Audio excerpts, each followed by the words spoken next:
మీ business ఏదైనా మీ ఊర్లో promotion చేయాలంటే అది సుమన్ టీవీతోనే సాధ్యం. ఇప్పుడే సంప్రదించండి. ఫిబ్రవరి 18 అంటే అందరికీ గుర్తొచ్చి ఉంటుంది.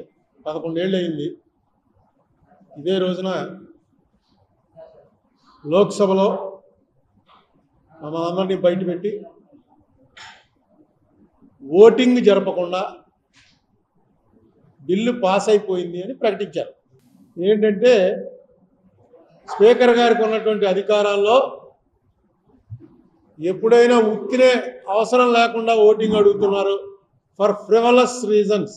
అంటే మొత్తం సభ్యులందరూ ఒకవైపు ఉండి ఎవడో ఒకళ్ళో ఇద్దరో సభ్యులు లేచి నాకు ఓటింగ్ పెట్టండి అంటే, పూర్వం ఓటింగ్ ఎలా ఉండేదంటే ఎలక్ట్రానిక్ లేదు. పూర్వం ఓటింగు ఆయస్ అందరూ ఇటేపు వచ్చి నిలబడండి, నోస్ అందరూ ఇటేపు వచ్చి నిలబడండి అని నిలబెట్టి మళ్ళీ స్టాఫ్ వచ్చి లెక్క పెట్టేవారు. అందుకని చెప్పి ఇది పెట్టారు. ఏమనంటే ఇప్పుడే ఒక సభ్యుడు లేచి ఓటింగ్ అంటే మొత్తం ఇదంతా ప్రక్రియ గంట సేపు పడుతుంది అని పెట్టారే కానీ అది ఎప్పుడు మన పార్లమెంటరీ చరిత్రలో ఎప్పుడూ అది వాళ్ళ ఓన్లీ మన ఆంధ్ర రాష్ట్ర విభజన దగ్గరికి వచ్చేటప్పటికి అది తీశారు బయటికి. ఒక రాష్ట్రాన్ని విభజన చేయడానికి ఎంతమంది అనుకూలం ఎంతమంది ప్రతికూలం అనేది ఓటింగ్ జరగకుండా జరిగింది ఇది ఒకటే. చాలామంది దానికి ఏం చెప్తారంటే ఉంది కదండి స్పీకర్కి అధికారం ఉంది కదా అని. కానీ కాన్స్టిట్యూషన్లో ఆర్టికల్ 100లో క్లియర్గా చెప్పారు ఏ బిల్లు పాస్ చేయాలన్నా సరే ఓటింగ్ జరిగి తీరాలి. మనకు ఓటింగ్ జరగకుండా బిల్ పాస్ అయిపోయిందని అన్నారు. సరే కాంగ్రెస్ బీజేపీ కలిసిపోయాయండి, కలిసిపోయాక మిగతా వాళ్ళు ఏం చేస్తారు, నోరు మూసుకూరుకోక తప్పదు కదా అని అనుకోవటం తప్పు. అప్పుడు కాన్స్టిట్యూషన్ ఎందుకు, పార్లమెంట్ ఎందుకు? రెండు పార్టీల వాళ్ళు కలిసి ఏ బిల్లులు ఎస్ అనుకుంటే అది అయిపోతుంది. బోర్డు డబ్బు ఖర్చు ఎందుకు లోక్సభ రాజ్యసభ ఇవన్నీ. బీజేపీ వాళ్ళకి ఇవాళ అబ్సల్యూట్ మెజారిటీ ఉంది, అన్ని బిల్లులు పాస్ అయిపోయినట్టే లెక్క. మళ్ళీ ఇంక పార్లమెంట్ ఎందుకు? పోనీ బీజేపీ వాళ్ళకి ఏమన్నా ఇబ్బంది కలుగుతుందేమోనండి, ఎందుకు వచ్చింది మనం ఇప్పుడు వాళ్ళని ఇబ్బంది క్రియేట్ చేయడం అని మేము ఎత్తట్లేదు ఆ విషయం. అంటే డైరెక్ట్గా పార్లమెంట్లో ఏ గొడవ వచ్చినా కాంగ్రెస్ వాళ్ళు లేచి ఏ గొడవ చేసినా వెంటనే మోడీ గారు అమిత్ షా గారు లేస్తారు, లేచి ఏమంటారు, ఏమండి మీరు ఆ రోజు ఏం చేశారు, అసెంబ్లీ కౌన్సిల్ రిజెక్ట్ చేశాక అసలు ఎలా చేశారండి విభజన? అమిత్ షా గారు ఆగస్టు 6, 2019 నాడు లోక్సభలో వేసిన ప్రశ్న పంపించారు కిందకి. అసెంబ్లీ రిజెక్ట్ చేసింది, కౌన్సిల్ రిజెక్ట్ చేసింది, ఎలా చేశారు విభజన? అమిత్ షా గారు అడిగారు. మోడీ గారు అన్నాడు అసలు మొత్తం అందరినీ బయట పారేసి ఎత్తి అవతల పారేసి తలుపులు మూసేసి టెలికాస్ట్ ఆపేసి మీరు చేసింది ఏ రకంగా అది కాన్స్టిట్యూషన్లో? ప్రధానమంత్రి డైరెక్ట్గా అడుగుతున్నాడు, హోంమంత్రి అడుగుతున్నాడు. వాళ్ళిద్దరికన్నా బీజేపీ ఉంది. మన వాళ్ళు ఎందుకు అసలు నోరెత్తరు? నేను ఎప్పటి నుంచి కోర్టులో వేసిన దాని మీద ఎప్పటి నుంచో ఇదే నాకు ఎజెండాగా పెట్టుకుని వచ్చిన గవర్నమెంట్ నల్లా అడుగుతున్నాను. ఏం లేదు, ఒక్కసారి ఒక చిన్న నోటీస్ ఇవ్వండి పార్లమెంట్లో. ఆ రోజున ఫిబ్రవరి 18, 2014 నాడు జరిగిన దాని మీద సాక్షాత్తు ప్రధానమంత్రి హోంమంత్రి అంటున్నారు కాబట్టి ఒక చర్చ పెడదాం, జరిగింది కరెక్టా కాదా, ఇక ముందు అలా జరగాలి. అలాగే కోర్టులో వేశాను. దాంట్లో ఇప్పటివరకు కేంద్ర ప్రభుత్వం ఎఫిడవిట్ ఇలా. ఒకరోజు ఆ జడ్జి గారు కొంచెం గట్టిగా అడిగాడు, ఏమండి వేయట్లేదు ఏంటని. వేస్తామండి మేము అన్నాడు. అడ్వకేట్, సెంట్రల్ గవర్నమెంట్ అడ్వకేట్, లేదండి మేము వేస్తామండి అన్నాడు. మాకే అనుమానం వచ్చింది, ఎందుకంటే అంత పెద్దవాళ్ళు కేంద్ర ప్రభుత్వానికి సంబంధించిన ప్రతినిధి అలా తప్పు చెప్పేస్తాడని అనుకోం కదా. మాకే అనుమానం వచ్చి మా అల్లంకి రమేష్ తోటి ఏమన్నా ఎలా అంటున్నాడంటే ఆయన అన్నాడు ఏమైనా మనకి కాకుండా, ఎందుకంటే 100 మంది ఉన్నాయి, మనం ఒక్కళ్ళనే పట్టుకెళ్ళాడుతున్నాం. కానీ ఆ రోజున ఫైల్ చేసిన వాళ్ళు 100 మంది ఉన్నారు. ఒకవేళ ఎవరి దాంట్లోనే వేసారేమో ఉండండి ఎత్తుకుదామని. ఎవరి దాంట్లో అసలు కేంద్ర ప్రభుత్వం ఇప్పటివరకు దాని మీద కౌంటరే వేయలే, రాష్ట్ర ప్రభుత్వాలు వేయలే. జగన్మోహన్ రెడ్డి వచ్చిన తర్వాత అది కూడా ఒక విచిత్రం మీకు అందరికీ తెలుసు. సడన్గా ఒకరోజు ఆ వాయిదా రోజున అభిషేక్ సింఘ్వి గారు వచ్చాడు. అభిషేక్ సింఘ్వి గారు వచ్చాడంటే ఎవరి తరఫున వచ్చాడో కూడా అర్థం అవ్వలే నాకు. ఆయన వచ్చి ఈ కేసు మూసేయండి, ఇన్నేళ్ళు అయిపోయాక ఏంటి కేసు, పండోరా బాక్స్ ఓపెన్ చేసినట్టు అవుతుంది, దేశం అంతా రకరకాల గొడవలు వచ్చేస్తాయి, ఈ కేసు మీద చర్చ అనవసరం, నాకు బాగా తెలుసు అతను అని చూపించి ఇతను కొంచెం ఇంకా ఇమోషన్స్లోంచి బయటికి రాలేదు. అరుణ్ కుమార్ ఇంకా ఇమోషన్స్లో ఉన్నాడు అంటాడు. అంటే ఈయన ఎవరి తరఫున వచ్చాడు అని అడిగితే ఆంధ్రప్రదేశ్ గవర్నమెంట్ తరఫున. ఆంధ్రప్రదేశ్ గవర్నమెంట్ తరఫున వచ్చి ఈయన ఎలా మాట్లాడుతున్నాడు ఏంట్రా అని బయటకు వచ్చి వెంటనే మీడియాతో మాట్లాడాను. ఇక్కడికి వచ్చి రాజమండ్రిలో ప్రెస్ మీట్ పెట్టాను. మీకు ఎంతకన్నా ఆంధ్రప్రదేశ్ గవర్నమెంటే ఇలా చేస్తే జగన్మోహన్ రెడ్డి గారు సీఎం, ఏంటండి ఇది ఇలా జరిగితే అని. ఎక్కడ జరిగిందో మరి మిస్కమ్యూనికేషన్ అనుకోవాలి. వెంటనే వాళ్ళు మన రామకృష్ణారెడ్డి గారు ప్రెస్ మీట్ పెట్టి లేదు లేదు మేము ఎప్పుడు కూడా దాన్ని సపోర్ట్ చేయలేదు, కేంద్రం ఆ రోజు చర్యలు మేము సపోర్ట్ చేయట్లేదు అన్నారు అని ఎఫిడేవిట్ మళ్ళీ 23/2/2023 గవర్నమెంట్ ఎఫిడేవిట్ ఫైల్ చేసింది. అంటే 23 అంటే ఇంకా ఏడాదిలో మళ్ళీ ఎలక్షన్లు వచ్చేస్తాయి. 3 ఏళ్ళు ఫైల్ చేయలే. 23/2/2023 జవహర్ రెడ్డి గారు ఫైల్ చేశాడు. అంటే ఆయన పేరుతో వస్తుంది. రాష్ట్ర ప్రభుత్వం ఫైల్ చేసింది. ఇంకా నేను అనుకున్నాను నా బాధ్యత అయిపోయింది. ఎందుకంటే ఇలాంటి పెద్ద పెద్దవి ఆ స్థాయి అడ్వకేట్లు అక్కడ మాట్లాడితేనే సుప్రీంకోర్టులో దాని వాల్యూ ఉంటుంది. వికాస్ సింగ్ అని ఆ రోజున బార్ ప్రెసిడెంట్, చాలా లక్షలు తీసుకుంటాడు ఆయన ఫీజు. అలాంటి మనిషి వచ్చి ఫైల్ చేశాడు. ఫైల్ చేసేటప్పటికి అనుకున్నాం మేము, ఓహో అయిపోయిందిరా బాబు, మన బాధ్యత అయిపోయింది. ఇంకా రాష్ట్ర ప్రభుత్వం కేంద్ర ప్రభుత్వం వచ్చి చెప్తారు, చెప్పిన దాని మీద జడ్జి గారు చెప్తారు అని చెప్తే అనుకున్నాం. కానీ తర్వాత మళ్ళీ ఆ శ్రద్ధ లేదు. రాష్ట్ర ప్రభుత్వం ఆ శ్రద్ధ చూపించరా. తర్వాత ఎవరో ప్లేడర్ గారిని పెట్టారు, సీనియర్ ప్లేడర్ని. ఆయన వచ్చేవాడు, కూర్చునేవాడు.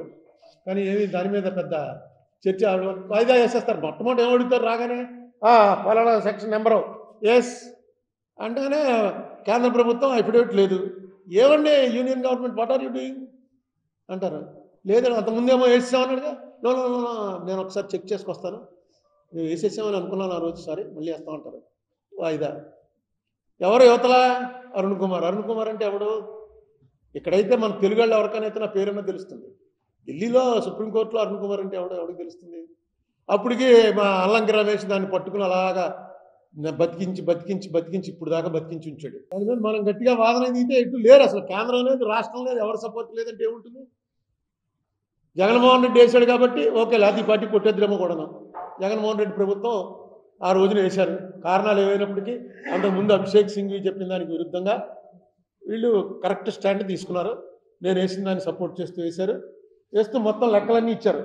1,42,601 కోట్ల రూపాయలు మనకి యాక్చువల్గా ఉన్నటువంటి యాక్ట్ ప్రకారం, ఏపీ రీఆర్గనైజేషన్ యాక్ట్, నేను ఏదైతే అది యాక్ట్ అవ్వలేదు అన్కాన్స్టిట్యూషనల్ అంటున్నానో ఆ యాక్ట్ ప్రకారం, వాళ్ళ ఇష్టం వచ్చినట్టుగా మన సమ్మతి లేకుండా చేసిన యాక్ట్ ప్రకారం 1,42,601 కోట్ల రూపాయలు ఇంకా పంచలేదు. ఇది క్లియర్గా యాక్ట్లో ఉంది.